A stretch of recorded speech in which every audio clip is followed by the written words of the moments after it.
All right, baby. We love, we love, we love. Now, the thing that kind of annoying me is the fact that Opetaia fought a tough contender in Brandon Glanton. Brandon was cock diesel, right? Muscles everywhere. No diddy. Brandon moved his head, something that you don't see a lot of modern fighters doing for whatever reason. He had good body work. Sometimes he smothered himself.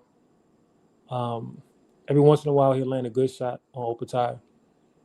He didn't really work his jab too good, but he had a lot of pressure, and that's what somebody like a David Benavides would bring pressure. And Opetaia's lateral movement for a cruiserweight and his combination punching, his ability to fight on the back foot, that's exactly what he's going to need if he were to fight a David Benavides. But here's the thing, though. This is where things get kind of crazy. And this is the thing that a lot of people, they're taking it for granted. Benavides is not even at cruiserweight yet. He's about to, he's in talks of fighting Ramirez at cruiserweight, and that'd be him dipping his feet in the waters at cruiserweight. But as of right now, the man has never fought at cruiserweight. He's a light heavyweight. Jai Opetaia just fought a man that could be fighting at heavyweight, and Jai Opetaia himself could be fighting at heavyweight. Like these are some big boys. Opetaia is 6'3", so he may even be taller than David. 76-inch reach. You know what I mean? So these are some units like NFL tight ends, and I think they said that Glanton, the guy that he fought, used to weigh 280 pounds. So Glanton has lost a lot of weight to fight at cruiser. But my point being is that y'all are trying to compare the performance of heavyweights damn near and saying, oh, David Benavides would do this and David Benavides would do that. I think David Benavides is a great talent. I think he's a generational fighter. But at the end of the day, y'all can't just assume that he could jump up and beat these big guys like that. It's hard to fight a man that's that big. But it just shows you that people are so used to seeing dominant performances in boxing across the sanctioning bodies, right? WBO, IBF, WBC, WBA. All these guys do and all these big promotions do is match dudes up. So most of the fights you see, one guy is dominating another.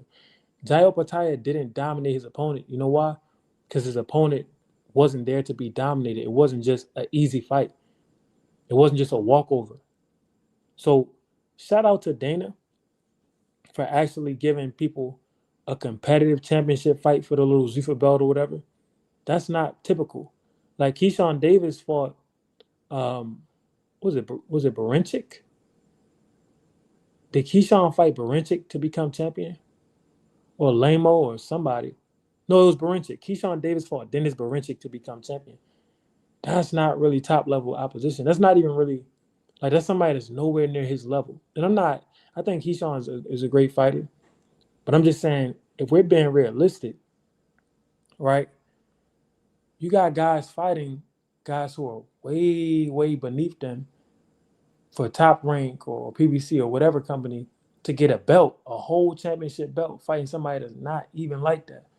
And then Dana puts a man in there in Jai Opetaia against a Brandon Glanton, a dude with experience, a dude who's won a lot and lost some, a guy with nice size and power, a guy that was competitive. And Jai looks regular. You know why? You can't always look great when you're not in there with somebody that you're way better than. You're in there with somebody that's competitive. You're in there with somebody that's fiery. That's something that a lot of the boxing fans, to me, it seems as though they miss. That's something that a lot of boxing fans don't consider.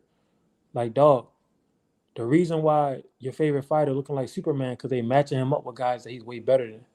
Jai Opetaia wasn't way better than Brandon Glanton. He was better than him, but he wasn't way better than him. So the fight was actually competitive at times. One of the things that Opetaia shocked me with was his lateral movement. And that's what let me know that he was in there with a higher level opposition because if you watch all his other fights, he's just beating the brakes out of people in Australia. But he fights this big brother, and all of a sudden he can't just knock him down and knock him over. Another thing that I like in the 12th round, Ja was able to hurt this man. He was able to knock this man back. So that shows that Ja has good stamina, conditioning, and it shows that, his power, it carries. Like that a lot. Another thing I like was Ja's combination punching. Of course, Jai Opetaia is not David Benavides. He's not Benavides when it comes to combinations at all. But for him to be 200 pounds, a cruiserweight, and to be able to throw 6 and 8 punch combinations on a move, that's very impressive and that's very underrated. Usually, the bigger the weight class you get, the more you see guys just going for home run shots. So Opetaia, he impressed me with this performance. Don't believe the hype. Don't listen to a lot of people that's trying to get views for shock value and stuff, saying, he's trash, or I seen a guy say that he's food and this and that. That's not how boxing works, bro. Opetaia is a big guy who's very skilled. And if he were to fight David, he would be the larger man. And usually, the big skilled man beats the little skilled man. I got that fight 51-49. So I don't subscribe to a lot of the shock value content. Like, you gotta watch the fights. I watched the fight. I was impressed. Uh, and I don't even really like watching because I know how boxing is, where they'll have a guy like Jao Pataya who's a prodigy, right? Or what's the damn word I'm looking for? Yeah, we could say prodigy, but pretty much he's on a come up in his career, right? Or a protege. Yeah, protege. He's on a come up in his career. And usually they match those guys up early in their career with guys who are pretty much journeymen or guys who they paid to fall in a certain round. So I don't really pay attention to the earlier portion of a guy's career too much because they usually don't match him up hard. This was Jai's first time being matched up hard on the big stage. And he performed well. He boxed well, he showed good stamina, and he showed good inside fighting. The only thing that pretty much I was like, this isn't good. He kept getting hit below the belt, right? Um, the guy kept hitting him below the belt, Brandon Glanton, and Jai was going straight to one knee. And you can't afford to do that because you don't know if you're going to always get the call. Jai got certain calls because he was the A side. He's a guy. He's Dana's guy. That's why they took a point away from Glanton just for holding, which is crazy because it wasn't like he was doing excessive clinching. He was holding one arm and punching. That's just a part of boxing, but it depends on how they referee it. But as soon as Jai got hit below the belt, he took a knee time and time again, like 3 times. What if Benavides hits you on the belt line and Benavides is the bigger star and y'all matched up? They're not going to call that below the belt. They're just going to call that a knockdown. So I think that sometimes you got to show that you hurt and you got hit below the belt, but it's not good to just go to one knee. It's never good to just drop to one knee. And Opetaia did that 3 times. Of course, the shots were deemed to be below the belt, which is understandable, but I think he should go about that in a different way for when he gets inside bigger fights against bigger names. And that's just my take on that. So, so what are y'all thoughts for the people who's watching? Make sure you post in the comments. I don't know if you saw the Opetaia fight. So Jake says, no way people think Opetaia has a chance against David after last night's performance. LOL. Okay, Jake, this is what I have to ask you, bro. Are you considering the fact that Jai Opetaia could be fighting at heavyweight and his opponent used to weigh 280 pounds and his opponent could be fighting at heavyweight and Benavides has never even fought at cruiserweight? Are you considering that these are some large men? Like, I don't understand why people, let's see. Bro couldn't even stop the 10th ranked guy in his division, the worst division in boxing, by the way. Yes, cruiserweight typically is one of the worst divisions in boxing because it's kind of like second place. If you're a cruiserweight, you might as well go up to heavyweight. But Jake, let me ask you a serious question. So I've been boxing, right, amateur, and then I just turned pro last year. But one thing that I've learned, they control the rankings. So just because somebody is ranked 10th, and a lot of times they'll actually move a person's ranking up before he fights somebody that they're marketing. That way the guy that's being marketed could look better. So say somebody is ranked 78th, right? He'll fight somebody that you never heard of, and they'll move him up to like 13th because they already know that they're going to match him up with their prize guy. So that's how rankings work, right? It doesn't really mean that you're good or bad.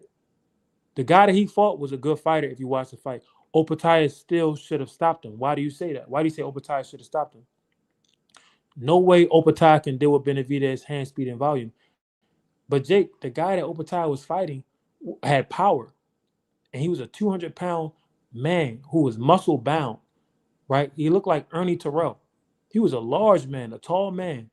Well, not too tall. He was a little bit shorter than Opetaia, probably like 6'1". But the man was huge and he had power. So you're saying there's no way that he could deal with Benavides' speed and volume. Yes, Benavides is faster, but Benavides is a smaller guy. That's what people aren't factoring into this. Like, Benavides will have the speed advantage, but he'd be fighting against guys that can be fighting at heavyweight. That's a different game. So this coming from someone that don't like Benavides, by the way. I think Benavides beats the out of Opetaia. Opetaia's inside game is also mid. The inside game, I agree with you. His inside game could be better. And I think Opetaia needs to learn how to change levels. Benavides, I like his inside game because Benavides knows how to he knows how to stay tall and use his own body to hit you with hard shots even when he doesn't have space. So I like that. But you said you don't like Benavides. Why don't you like Benavides? I love Benavides, his fighting style. I love his attitude, his competitiveness, the fact that he'll fight anybody. Okay, so Yee07B says, I just want to see Benavides' debut first. Ja looked fine. I know the guy he fought lost to Chris Billiam Smith last year. Chris Smith. I don't know who Billiam is. I got to check him out. But here's the thing, though. Here's the thing. I want to see Benavides' debut at cruiserweight as well. Thank you. That's a great point that you made because these guys they don't get it. You can't just be jumping up in weight classes like that. Benavides started at 168. He's now at light heavyweight, and now he's about to go to cruiser. When he first went to light heavyweight, he didn't have a good performance. Everybody was, and he said it's because his hands were hurting, but it was also because this was the first time he was in front of another man that was the same size as him. At 168, at the latter portion of his career or his tenure at 168, he was coming in the ring bigger than his opponents all the time. And he's a fast guy and a skill guy. So he always was having the physical advantages. And a lot of times the skill advantage. That's why he was steamrolling guys. That's why he steamrolled Demetrius Andre. When you throw him in there with a man his size or even bigger like a Jai Opetaia, that's a different dynamic. And people aren't really factoring that in. Benavides would have unalived that dude Opetaia fought. You don't know that. You're assuming that. But you know what? Here's what I'll say this. If Benavides puts on the weight to the point where he can never fight at light heavyweight again, meaning if he actually fills out to be a real cruiserweight, I believe that he would have dominated the guy that Opetaia fought. But styles make fights. Like Bivol is a high-level fighter, right? Bivol beat Canelo and he did it quite easily. But I believe Benavides' style, he would have stopped Canelo. But that doesn't mean that Benavides beats Bivol. Styles make fights. Benavides is fighting at a more natural weight. More natural power comes, more added power. Definitely could stop Opetaia after whooping Zerto. Okay. It says Benavides is fighting at a more natural weight. More natural power comes, more added power. Definitely could stop Opetaia after. Yes, Benavides. But I think, here's the thing, though. What do you think is going to be Benavides' optimal weight class? Because his optimal weight class might be 175. It might not be cruiser. Like, to me, but Terrence Crawford, his optimal weight class is 147. That's when he looked at his best. So you're making an assumption based on what you've seen. We have yet to see what Benavides looks like at cruiserweight. Do you think Zerto has any chance against Benavides? Yes, because he's used to the weight. But I will pick David. And to be honest with you, after this live, throughout the week, I'm gonna go watch a couple of Zerto Ramirez fights, like maybe 4 or 5 of them, to see how much of a chance he has. Because I've never heard of this guy really. I don't follow cruiserweight. I agree with you. Cruiserweight to me is one of the worst divisions because if you're 200 pounds, you might as well eat a burger and go to heavyweight. That's how it's always been. Like it's light heavyweight, then it's heavyweight, just in the history of boxing. So cruiserweight is kind of like a division for guys who have stepping, in my opinion. There's no real glory there, so I don't really follow it. But I'm gonna go check Zerto out. But the reason why he has a chance against Benavides is because he's used to cruiserweight. He's accustomed to that weight. His body is actually he's an actual cruiserweight. Benavides is the man going up from 174 from light heavyweight. He says, true. I just think it's a really bad style matchup for Opetaia. Why? Why do you say that? I've definitely changed my views on Canelo and Benavides over the past year or two. Benavides would have beat the out of Canelo. Now I agree. I told you that years ago, Jake. I told you that years ago. Benavides, the reason why Canelo won't fight him, right? Canelo turned down 150 million. I'm not gonna lie. For 150 million, I'm walking the plank. Like that's generational wealth. But Canelo has already made so much money. But the reason why Benavides, the reason why Canelo didn't want to fight Benavides is because nobody wants to get knocked out. Canelo has never been knocked out. He's never been stopped. So it doesn't matter if he loses a million times. Getting stopped would be like him losing for the first time. To him and his fans, it will be a shock. It will be a shock to the entire world. And Benavides was bigger than Canelo, faster than him, younger than him. And to me, he's more skilled than him because Canelo, he just throws hard power shots, long looping shots that are telegraphed at this point in his career. Early in his career, like right up to when he fought Triple G the second time, he was doing all types of head movement, some combinations and stuff like that. But then he just became a lumbering, just power puncher who didn't really care so much about defense. So he just changed. He devalued for whatever reason. I think maybe the age. Canelo didn't age well because he only like 34 or 35, but he looks a lot slower. He said, yeah, it's an assumption. I got Benavides by domination. Okay. Cruiserweight booty is Zerto, Opetaia, and nobody else. David got to revive that division. He can't revive it on his own. So only if David really wants to make some noise, and I wouldn't recommend it because I don't think that he really built for this, but he should go to heavyweight. If David really wanted to make history, like if David Benavides were to be able to compete at heavyweight against the top heavyweights, maybe it may take him 4 years to get his body strong enough to do that. You would have to put him in a category with anybody who's ever boxed. This is a dude who dominated at 168, couldn't even get a fight. Dominated at 174. If he goes to cruiserweight and beats Jai and Ramirez, who are you say are the top dogs, then if he spends 4 years training his body, getting big, he's already tall enough to do it. And he's already fast enough and skilled enough. He doesn't have great footwork though. But if he were to be able to compete at heavyweight and beat big names at heavyweight, people would have to say he's good as anybody ever. Like, you have to be like, yeah, man, David Benavides, he up there with Floyd. But I wouldn't recommend it because heavyweight today is just, them dudes are huge. Benavides and his mentality is great. It genuinely wants to fight and hurt guys, but at this weight, it's interesting. I think Benavides had the speed advantage over Zerto, but can't bully him. Yeah, the more that he goes up in weight, the less he's going to be able to bully anybody. Here's the thing, though. Everybody is jumping to Zerto and Opetaia. And I had this argument with my man's Mr. Incredible. I don't think David could beat Bivol.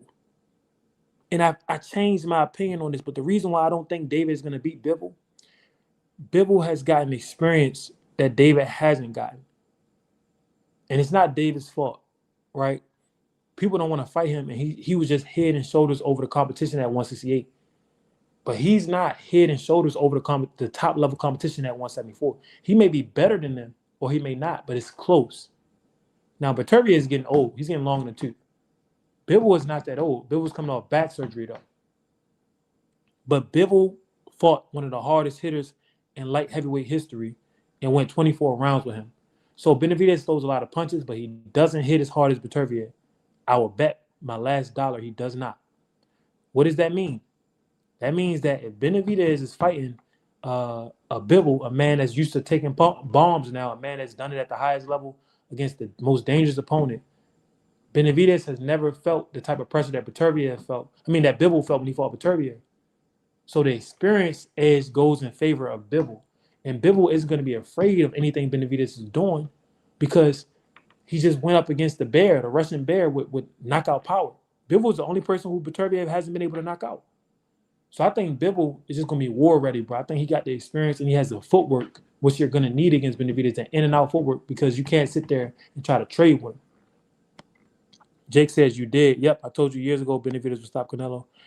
Hand speed, pressure, volume, just overall coming forward, too overwhelming. I agree. Benavides' style can overwhelm many people. Benavides will beat him by decision because it's impossible to knock Canelo out. Canelo has a steel temple. No, no, no, no, no, no.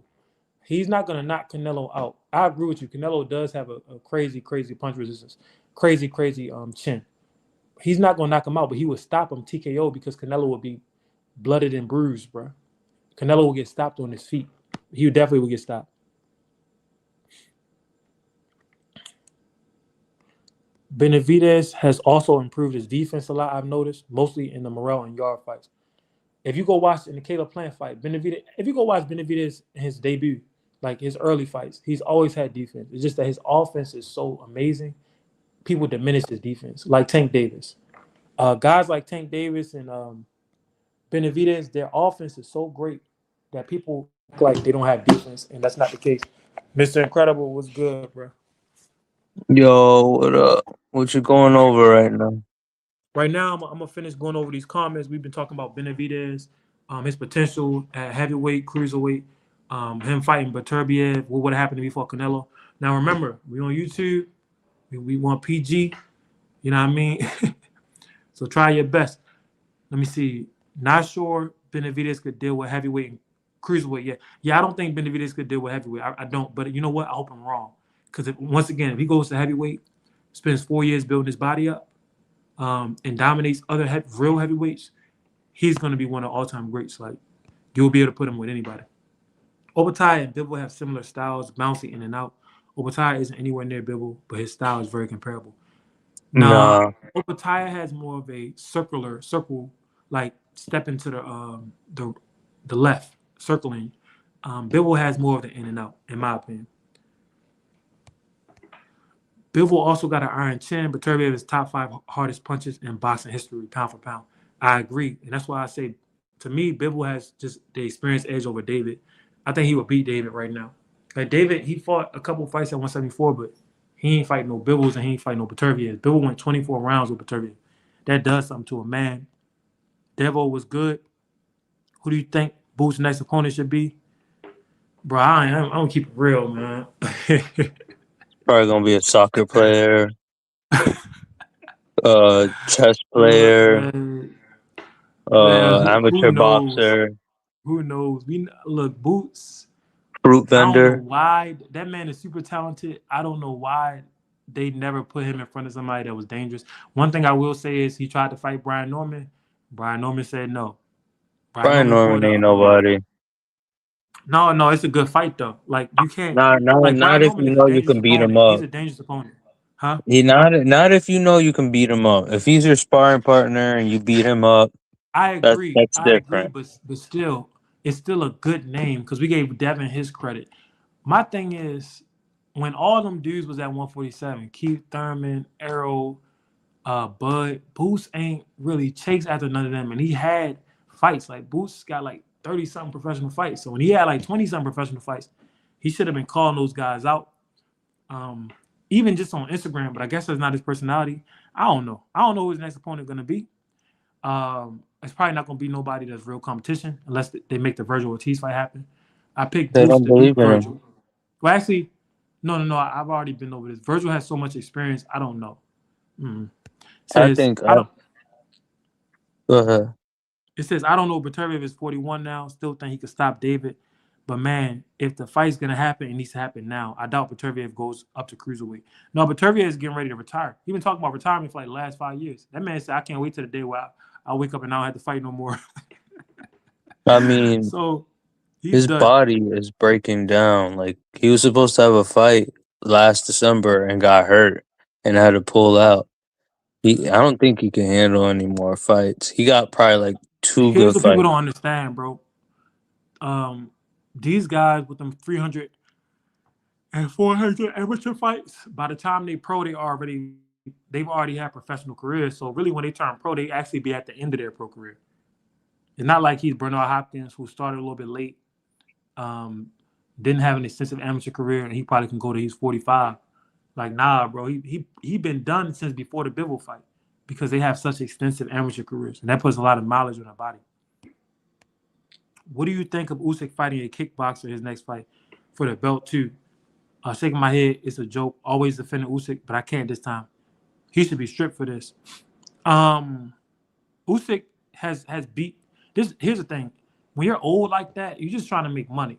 Usyk, uh, he beat Tyson Fury multiple times. Um, he beat Joshua. He beat the people that they put in front of him. It's not his fault that he's in one of the worst eras of heavyweight boxing ever. You know, but he's a great, and he's 40 years old. So it's like, what do you want? What do you want him to do? Yeah, heavyweight is so weak right now. It's And I'm pretty crazy, sure the Deontay Wilder team are the ones who backed out of the Usyk fight because it's like bro. it made no sense. Yeah, and he would have did Wilder the worst way. Dirty, dirty. Yeah, you can't really ask more of a guy who's beaten the top fighters in the division twice. It's Yeah, like what's more that you can do? Like beat them all up three more times. yeah. It's like, no point. like I'm sorry, but there's no competition at heavyweight. At Um, least not yet. yeah, it's not gonna be. I don't know if it's ever coming back, bro. The other sports are just too lucrative. Like boxing is extremely hard, and to be over 200 pounds trying to do it, you have to really love it. And America just isn't in love with boxing no more. It's coming. Boxing is having a resurgence because of social media, but right now it's still about football and basketball. That's because they get more limelight. Potentially, if you're actually Oh, decent, you and could. they get more money. Like unless you're a top dude in boxing, the money not really good. Yeah, It's crazy. Munachismo Benedict says it's crazy. Boots hasn't had a fight announced. I just said That's not that. crazy. That's not crazy.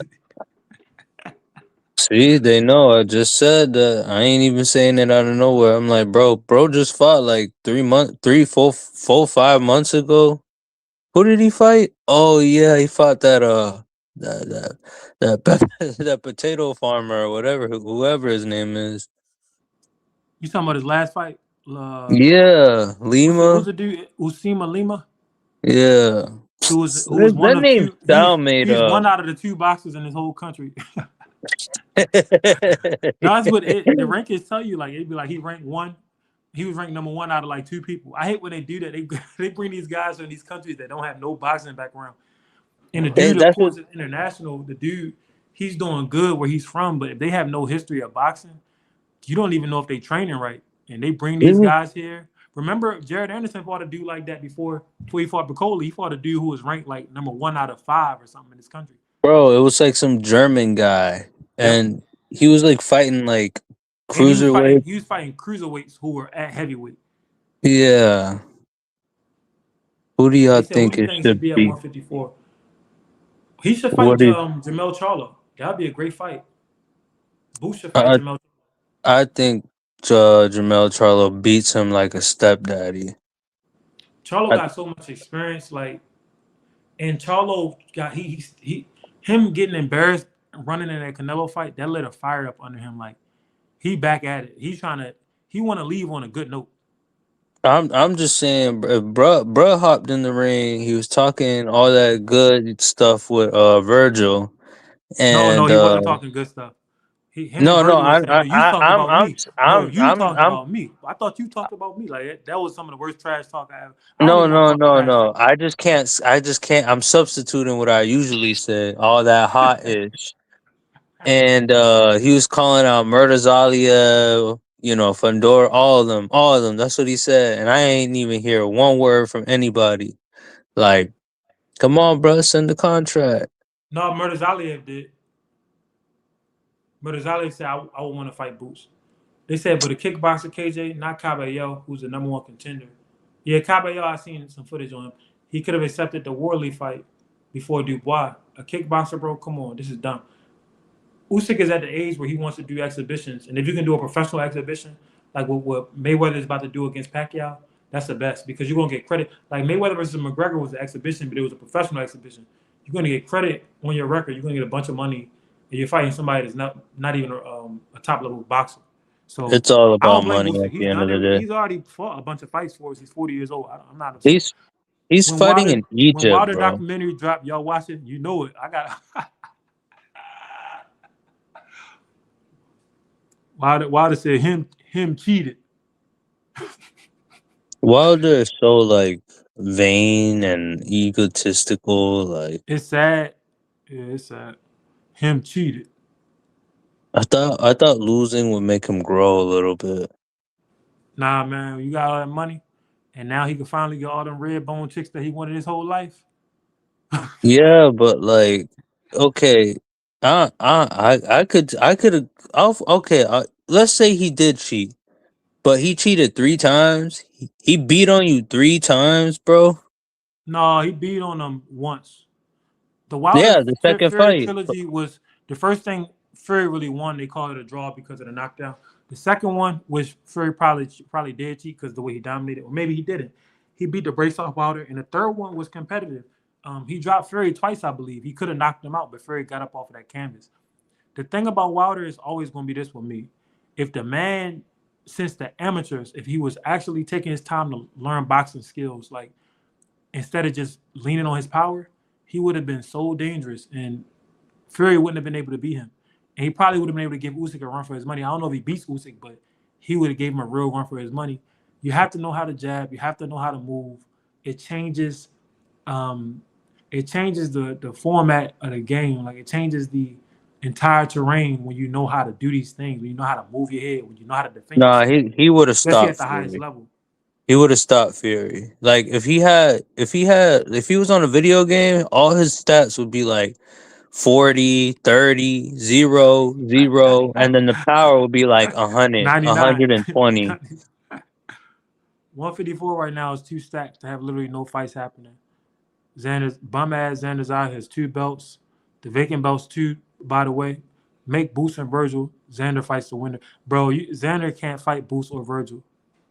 Xander is somebody like I was just talking about this. Like people were like, oh, somebody was arguing with me, and I was like, you can't say, oh, so and so is a champion. Like they hand out belts. Xander can fight, but he's not somebody that could defend the belt at a high level, in my opinion. Um, I just don't. I don't think he has enough in his toolbox. Like I think Virgil will get him out of there. I think Boost will get him out of there. I think Devin, and Devin is not even at 154, and he's trying to make a fight with Xander because they look at Xander as a weak link. So Sweet. some guys are just like they can fight a little bit, but they matched up well. The guy that he fought for the belt, I forgot the guy's name. The dude ain't really had much to his game. He just had his hands high the whole time, walking in a straight line. Ain't really have no bag for real. So Xander had Some rap.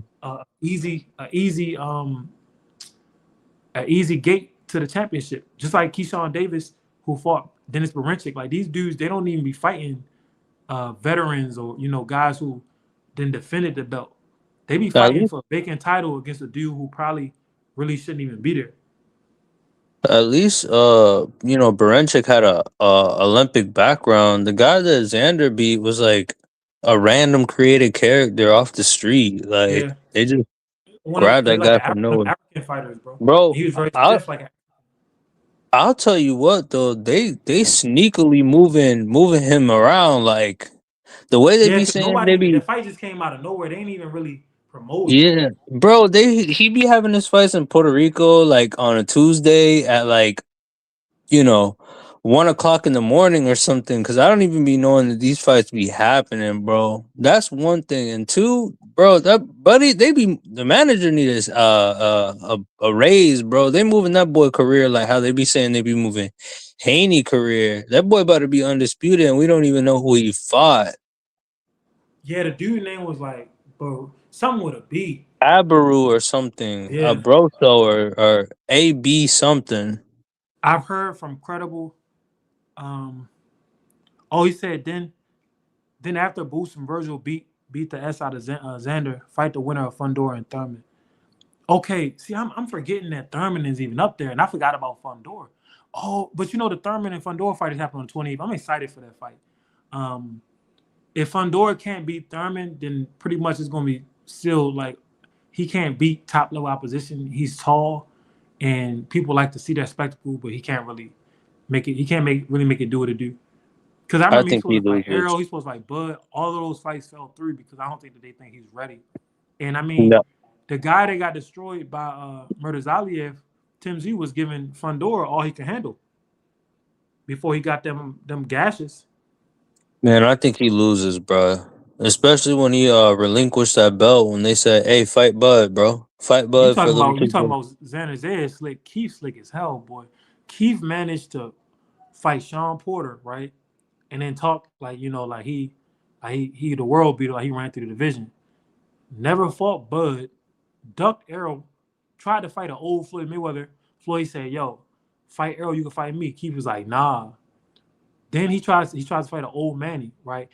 Fights a competitive fight, loses, retires for like all this time, like or he'll either be injured or just out of the game. Comes back and he's like, let me fight Fundora. Like that's the smartest fight for him. Or even Xander Zayas, but he's not saying like, oh yeah, I'm trying to fight Boots. Now he's verbalized fighting Boots, but we haven't seen them two come together. Now that will be a great fight because Keith's experience, his pride, his ability, his footwork, combinations, all of that, punch resistance, that will be a tough fight for Boots. But for him to come back and then fight Fundora, that's slick as hell. Because Fundora, I don't think Fundora could do a damn thing with Keith unless Keith just get thrown off by the height and get caught with something.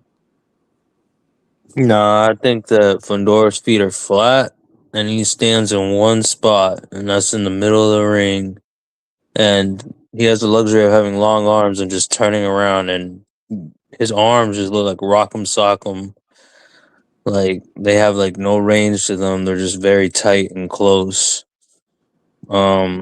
It's very one dimensional. I think Keith with his feet and his in and out movement is gonna give Fundora fits, and he's a good body puncher too. Nobody ever targets Fundora's body like that much, even though it's like wide open. Yeah, I don't understand. That's what I was thinking. Like if Fundora would have fought Bud, Bud would have broke that man ribs. I always say like that's the way that you should attack him. His torso is just super long, bro. He like one of the avatars, like the blue people. He Yeah, just I don't know why nobody does it though. He says Josh Kelly got a belt at 154. 154 some butt right now. I disagree. Like 154 is not butt. It's a bunch of people there, but I don't think people should slander Josh Kelly. Like, I don't know if they're doing it because he's white, but Bakram is nothing to play with. He beat Bakram. So you got to give people credit when they're able to strategize and have a good performance, even if they're not, a super athlete or if they're not, even if they're not a great boxer. Ken Norton wasn't a great boxer, but he beat Ali just by executing his game plan. So it's more than one way to skin a cat.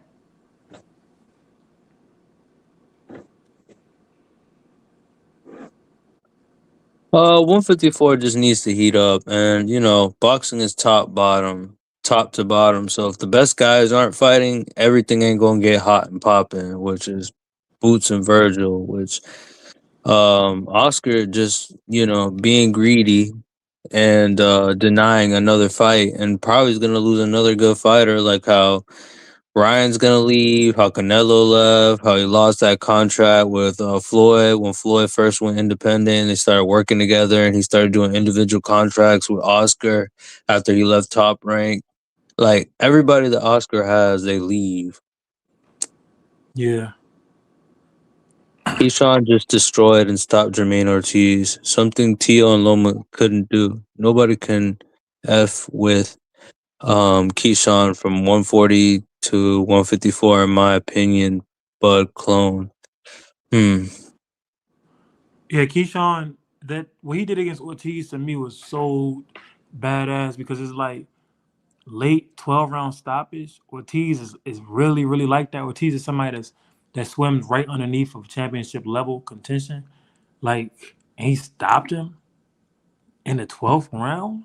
Like Shakur wouldn't stop Ortiz. He would dominate him, but he wouldn't stop him. So that let me know Keyshawn really dangerous. Now Bud clone is a little bit too much.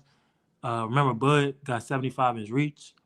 Um, Bud is a little bit better with his temperament, and he just fights different than Keyshawn. Keyshawn, because he's smaller, he has to fight in a different style. Bud, he could be aggressive and come forward, but he usually gets hit when he does that. But his best, when Bud is at his best, he's waiting because he got them long arms, and he just waits and uses his feet to set traps and have people chasing him. And then with those long arms, he counters them from a distance. I see what he's saying about Keyshawn, though. Keyshawn does have a Yeah, lot of potential. yeah. They said Keyshawn, nobody beating him at 140. The only I person that don't know could beat about him that. about to go back down to 135. I don't know about that. I don't know if it's just Shakur that beats Keyshawn. I don't think he beats Gary Russell. Gary Russell, Gary Antoine Russell. Gary, I ain't gonna lie. Gary Antoine Russell didn't look good in his last performance, bro. I would pick Keyshawn to win that. I don't But know, bro. but these are the fights that we should be getting. Like These are the he fights like we should be getting. to beat Gary would be a war. He's gonna have to step in and take some licks. Especially since he's not like, you know, what's that one dude he just fought? Hiroka, whatever his name is. Hiroka or Karaoke. whatever. Hirioka. Andy Hirioka got like a Karaoke said no. Andy Karaoke. karaoke. Buddy was 6 foot tall with a 73-inch reach or a 74-inch reach. Yeah, Keyshawn he gonna was have a to big get guy. in. He gonna have to step in that fire and But Keyshawn has never shown any problems doing that though. get Gary got a chin though. But can Keyshawn take 90 punches per round? But it's not like Gary throwing heat though. Because like I said, all the punches that Gary hit Harioka with, Harioka would have been waning. He would been getting weaker after 6 rounds, but he actually got stronger. So Gary is throwing like, of course his punches probably hurt, but it's not like he Sugar Ray Leonard and he's throwing these flurries that have all this power on it. So a lot of it is shoe shining. Keyshawn He, throwing heat. Like he, Keyshawn said, he said, you think Abdullah Mason could take these? Like Keyshawn throwing heat, bro. he not like his brother. He ain't throwing with bad intentions.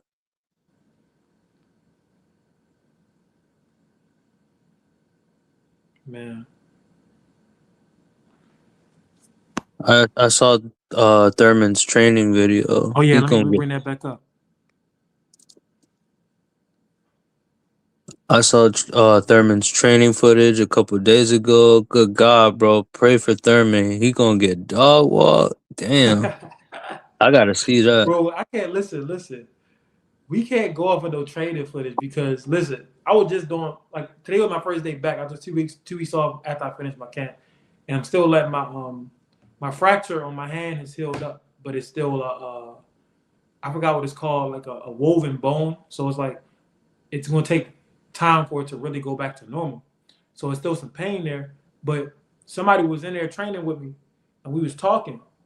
And it wasn't really distracting me because I watched Ali and Ali would be goofing around in his training camps, like actually not even focused, playing around, talking to people, talking to the crowd, rolling on the ground, talking about, oh, George Foreman going to knock me out. So training for everybody is different. Just because you lock in, like Manny Pacquiao, when he trained, he like a robot, like he be locked in. But Manny Pacquiao been knocked out. Manny Pacquiao been stopped with body shots. He been outboxed. Just because you serious as hell every single day in training don't mean you coming home with a dub. Everybody different. So you can't go off of no training footage. Plus, that's the footage that he showed you. What about the countless hours of a two-month camp that he didn't show you? He says Gary Russell is one dimensional. See, I told Mr. Incredible, like Gary Russell Jr. is the best one in my opinion. He could do a lot of things. He could box and move. He got hand speed, and he know how to sit down on shots, and he'll fight anybody. He's got a mean streak. Gary Antoine Russell, he come forward and just throw a lot of shoe shining combinations, and his defense ain't really like as tight as it should be in my opinion. So I kind of agree with Jake. Like I think he is one dimensional. What's your take on that, Mr. Incredible? You're right, but I think that Gary Antoine Russell has the ability to do other things, but has fallen in love with just throwing flurries. Like he can Yeah, he box. can't move. When he was in them last rounds, couple of rounds when he got hit below the belt and all that, he was moving. I just think he needs to do better, like how his brother says, and learn when to do things, when to select shots. You can't just throw a bunch of shots for no reason. It don't make no sense. Yeah, you can, but you could throw a bunch of shots, but you gotta be setting something up like we saw Benavides was showing in that tutorial. Ali used to do that. Tap, tap, tap, tap, tap. Then you throw the hard shot. But you don't want to just throw a bunch of tap shots and don't finish it with a hard shot. There's no point. You're wasting a lot of energy. You're not hurting the opponent. and the judges don't really care for that. Back in Ray Leonard day, they loved it. Like Ray Leonard literally beat Hagler off of shoe shining combinations, but things are a little bit different now. Dang, Jake, you tripping? He said Gary Antoine. No, Gary Antoine Russell is not, but I can't say that. Um, and Gary Russell Jr. isn't old now. His last fight, he looked amazing. It's the fact that he only like what late 30s, bro. Arizona Lara in his 40s and got a whole strap. Gary Russell Jr. is not too old, and plus he wasn't super active in his career. Like it's a reason why people don't want to fight him. It's high risk, low reward. He says Gary Antoine Russell can't handle body shots, complaining about being hit in the body in the Harioka fight, constantly crying about low blows. Opetaia was doing the same thing. I think that's not good for fighters. Like if you get hit low, that's one thing, but you don't want to overdo it. Opetaia was going straight down to one knee, and it's like, dog, if you do that and you the B side, they're gonna call that a knockdown. I think he was better. I think he needs to watch some of the amateur videos because I think he was better in the amateurs. I'm talking about Oh, Gary Gary Russell? Antoine Russell. Antoine, Yeah, I know what not you're talking about. I know Junior. what you're talking about. Yeah, the pros is different. I think that people they be overthinking it with the pros. Like, bro, it's a lot of stuff. Like, even with Brandon Glanton, the guy that Opetaia fought, as soon as the bell rung, he was moving his head. It's a lot of basic things like that dudes forget about when they go pro for whatever reason. And also, guys don't be fighting as loose as in the amateurs because they know every fight counts so much. So guys kind of be overthinking it, in my opinion. Gary also lost to Puyo. Keon would destroy Puyo. Hey, look, I'm with you, Jake. I don't know what Miss Incredible talking about. I think Keyshawn will beat Gary Antoine Russell. I just do. Matter of fact, I want to see Mm, Keyshawn and Lamar. I want to see Keyshawn and Lamar Roach, but I'm be honest with you. I don't think people really want to fight Keyshawn. Not to say Roach don't. I'm just saying, like, I'm not even to say that Gary Antoine Russell doesn't, but it's gonna be hard for them to fight Keyshawn because Keyshawn is dangerous. He might knock you out, but he's not that popular.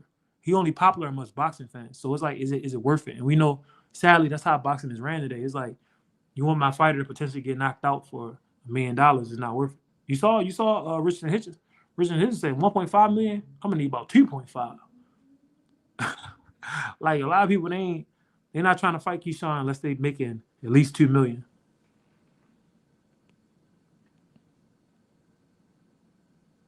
I don't know about that. Uh, uh, Keyshawn got all the talent, but he got a weak mind. I feel like the right person Keyshawn, can yeah, break. he does have the mental problems. That's true. So you never know when that's going to show up. Yee Like, says Floyd is greater than Crawford. I'm not putting him over Floyd because he beat a washed Canelo. Great win, but Floyd has better wins back to back. That's facts. That's facts. mm, I don't know. Nah, he was been washed. He was fighting Yeah, a lot of Canelo was like washed. nobody. Canelo fought a lot in his career. He got an old school resume. Like him, he got like 70 fights. Most guys ain't gonna have no career like that. He says, Lamont getting stopped too. That boy Keyshawn was made from a lab. Listen. I don't think Lamont could get stopped. I think Lamont body's strong as hell. I think his mind is strong. Like Lamont, he's a throwback fighter. Lamont routinely fights people who are just as skilled as him or more skilled as him, and he'll find a way to win just by gritting it out. Like he's a tough guy, bro. Like tough. Hitchens an embarrassment to the sport, cause out everyone talks too much crap, and either backs out or ducks. Yeah, Hitchens talks so much trash for him to not make these big fights happen. It's sad. Um, it is sad. Like when you talk, the more you talk, the more that you got to be willing to go through with things. Like Benavides, his first fight at light heavyweight, he didn't go well because he had bad hands. But he knows he's David Benavides. He's a Mexican monster. So like when you're trying to be Jordan or Floyd or whoever or Bud, whoever, you got to push through pain. You got to push through injuries. You got to push through fear, nervousness. If you're not going to push through those things, then you probably shouldn't be talking as much because it's going to put an even bigger spotlight on you when you're not really about what you say you're about. Who do you think wins in a fight? David Benavides or Andre Ward? Oh, I already said that months ago. I made a video on it.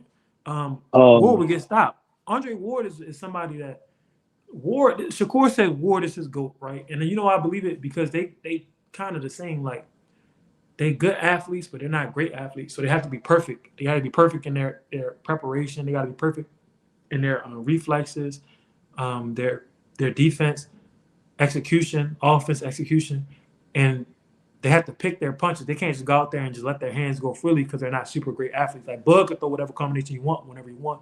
Floyd can, Ali can, but certain guys they're limited because they're not. They only have a certain threshold of athleticism, so they have to be very drilled and very composed, and they have to execute. David Benavides, he bigger than Ward naturally, but he could throw 30 punches at you in a combination like it's nothing. He's more physically talented, and he may be more overall skilled. Ward probably has better feet though, and better overall defense with the shoulder roll and stuff like that. Ward is very intense, but David is just as intense, bigger, and throws a bunch of combinations. I think Ward would get stopped. No offense to Ward, he's a Hall of Fame fighter, all time great. But I think Benavides is one of them generational dudes. Bud, 3 division undisputed, will never be done again ever. Facts. That's why Bud could sit at the table with Floyd, but Floyd didn't want to go undisputed because Floyd was about the money. Floyd could have went undisputed at one. He could have went undisputed at 140, 147, 154, 135. Floyd never wanted to go undisputed because the money, the more belts. He said himself, the more belts you got to pay. He was the first person to say, "I'm not paying for these belts." Everybody else just repeating it now.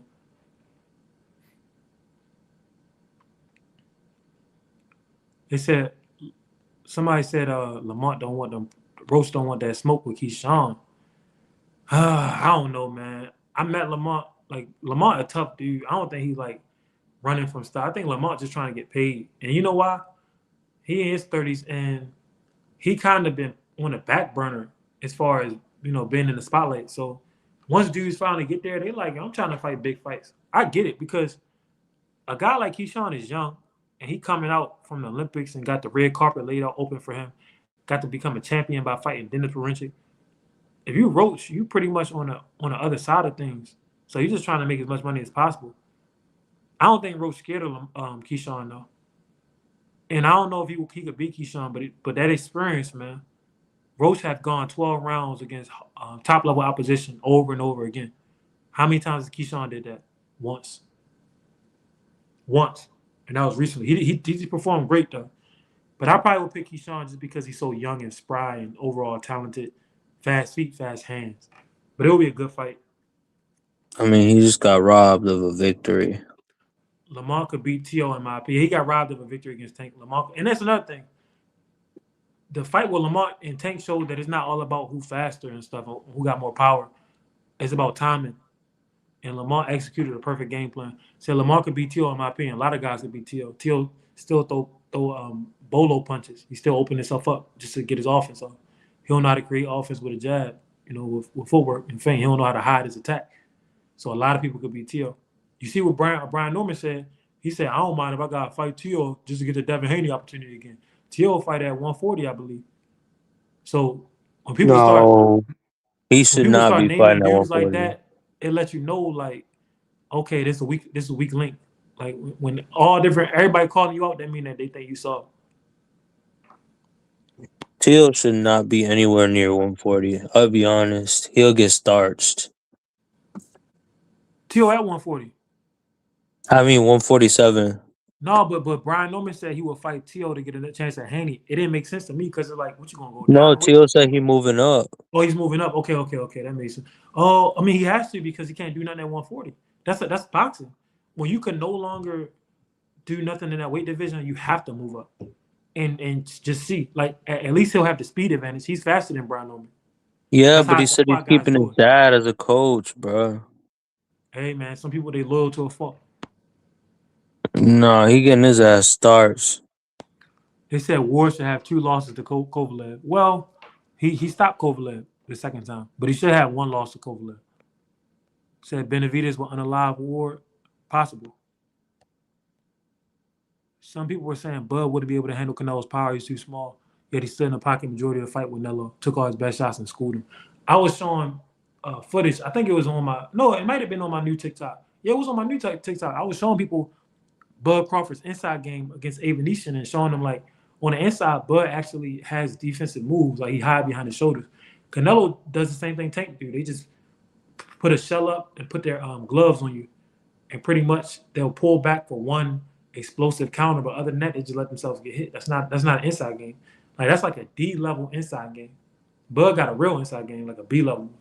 So anything on the inside, he wasn't gonna be worried about. The more I think of it, Shakur is about to fight Schofield for talking trash. He should fight Shock Foster. That's what I'm saying. Like Shock Foster could beat Shakur. It's a good fight. Shock has proven himself to the boxing world. You will get credit, but Shakur talking about you don't call no shots. Who are you? And this and that. Like everybody always trying to big time people. Ali will fight anybody. That's why it's fun. Like you ain't have to be some proven dude. He'll fight you, and then he'll go fight whoever they said was the best. He'll fight whoever people said he should fight. So it makes it fun like that. Oh, you talking about me? We about to get it on. Shakur could have popped out of nowhere on It Is What It Is and been going back and forth with Shock Foster and built a fight like that. It's just I don't understand these dudes, bro. Let's see Roach and Zepeda first. I got Zepeda. You want to put some money on that? Would like to place a little wager on that? I think Zepeda gets stopped. Bro, look at how Zepeda fared. He went 24 rounds with Tevin Farmer, who was a slick counter puncher. That's what Lamar Roach is, but he's better execution than Tevin Farmer. He's even sharper and hits harder than Tevin Farmer. I agree with Mr. Incredible. I believe Zepeda will get stopped. You mean he hit him in the nuts 20 minutes? Bro, he did not hit him in the nuts the shot that stopped him, bro. He did not hit that man right on the belt line. It was too much.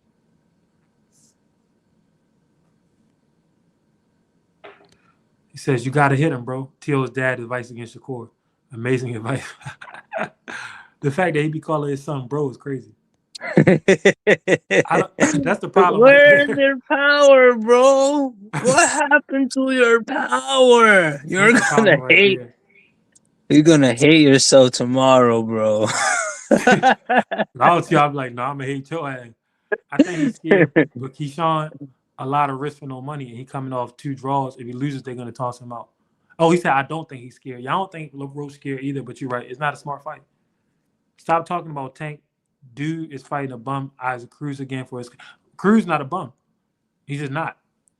You saw Lamar Roach struggle with Cruz, and Roach beat Tank, in my opinion. So it's like, a fight nobody wanted or asked for could have been anybody else at 140.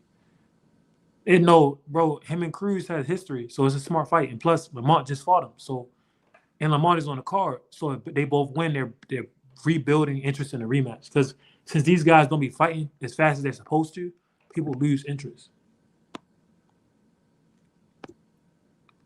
He said, I watched it. He said, I watched it a million times. Yes, he did. He talked about War hitting him in the nuts. Yeah.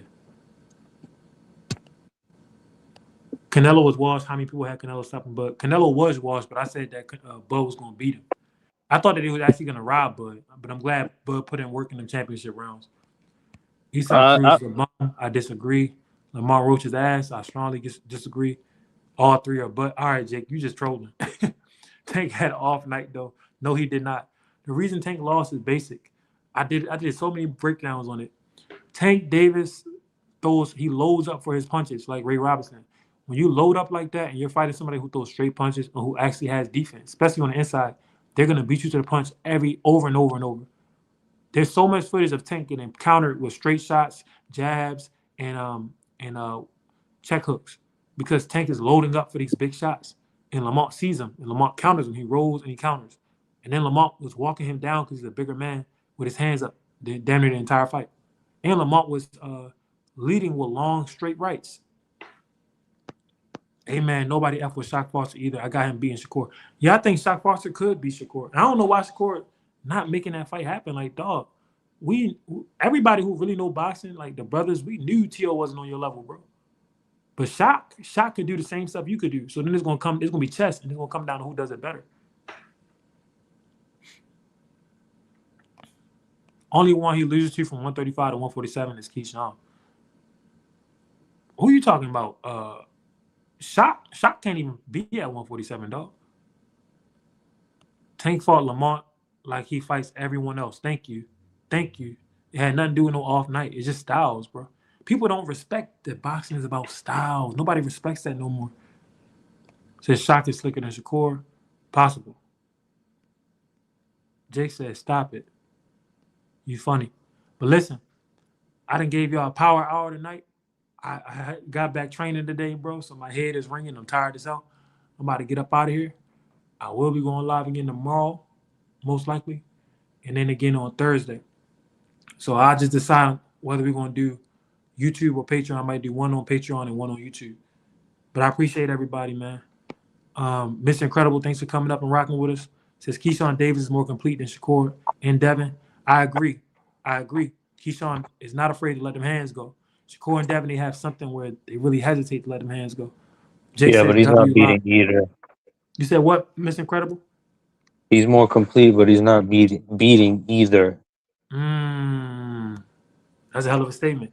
Tank used to be very slick, but then he devolved into standing in the high guard relying on knockout power. Sad. Well, he should have kept that man Floyd Mayweather. When he was with Floyd, it was some of his best performances. And Floyd pushed him even in training. Like people were saying Floyd was hating on them in the Devin sparring. No, Floyd was holding Tank hand, talking down on Tank, trying to force Tank to perform even better. Because to me, I think Floyd believed that Devin really shouldn't be in the ring with Tank. But he won't come out and say it. What he's gonna do is he's gonna get Tank. He's gonna try to bring the best out of Tank by trolling them, making it more difficult for him, holding his hand, stuff like that. Basically trying to sharpen him up. Iron sharpening iron. Tank didn't understand the concept, so he think, oh, Floyd hate. You got a guy like Adrian Broner telling you the same thing.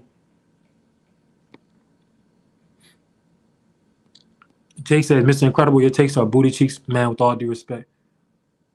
I disagree. Gary Anderson Russell beating Keyshawn got to be one of the most hilarious things I've heard in a while. Yeah, I didn't agree with Mr. Incredible take on that either. I think that Gary, um, his shoe shining is great, but everything else it don't look sharp. Keyshawn stuff looks sharp. Even his defense was looking sharp in this fight against Ortiz. Like Hey, an opinion is an opinion, my boy. I'm a fan of the sport, not men. Anybody could get beat in the ring, and I don't anybody, think that. anybody can get I don't got. think you've been glazing Keyshawn this whole time. I just told you mentally he not all there. Yeah, He because could that's Keyshawn's mentally. weakness. That's Keyshawn's weak. Jake says Keyshawn has everything. Well, what about the mind? Do you know Keyshawn said that he was drinking before the De Los Santos fight because he was going through mental problems? Like, There's a I lot don't of know if people that's that got everything and lose. yeah. You ain't gotta get hurt about it, buddy. It's all right. You don't have. My taste could be booty chic to you, but I said what I said. But all right, bro. Um, Once again, that mental is very important. I agree with Mr. Incredible, but I'm gonna get up out here. Y'all be blessed. Uh, Jake, you be trolling, but you great for the show. Mr. Incredible, thanks for doing your thing. Everybody else, Machismo, Devo, who else was up in here tonight? Soul Negro, everybody that kept the comment section jumping and bumping. I appreciate y'all, man. Yee, I most likely to do one more YouTube live either on Thursday or Tuesday, and I do a Patreon as well. So we're gonna see which I'll let y'all know. But peace, man. Y'all be blessed. All right, Hey, bro. good job keeping it PG. I'm trying, bro. I'm You trying. have no slip ups today. All right, bro. Peace. All right, peace.